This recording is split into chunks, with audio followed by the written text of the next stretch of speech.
Yeah, I think anytime that you're taught that failure is a bad thing, then you're going to certainly be inclined to look for whatever you think is safe, secure, stable. You don't want to upset the apple cart. And I think that causes people that are trained in that mode to do the same thing within their entire life. So it's hard to compartmentalize that. I think I got pretty good at doing that just because of my affiliation with other people in other realms of life and experience, and it gave me a little bit better balance. And people that don't have that other influence, I think they are put in a position where it's hard to break out and hard to change things, and they typically want to follow the default model, whatever that model is, in everything in life. And I think that's where that's not a positive thing. And then that can get carried on into how they lead their lives and maybe influence their families.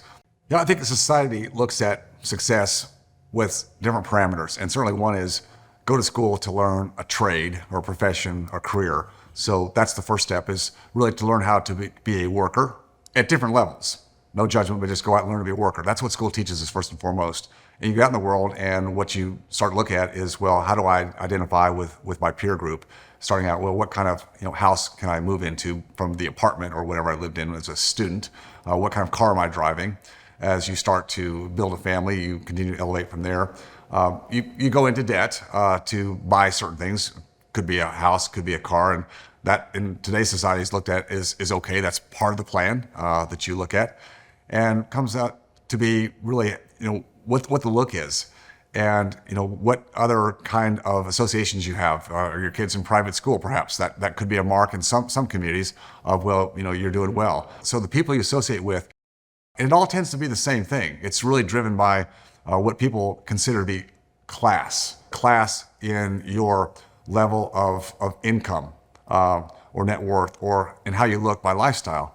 The problem with that is that by far the majority of people who can look and do well by earning a relatively good income by hard work and by whatever training, no judgment there, but the look of being wealthy then can be an imposter, because I look at my definition of success is having enough wealth, assets that allow you to have choices in life, irrespective of what materialism you choose. And if you're driven to have to support a life, even though you can, that's built a lot of times on debt and material values, then you're never really free to make real choices. And I think that's the difference that most of society and people in society have a problem with, because we all want to identify with a certain group. That's where we get our respect.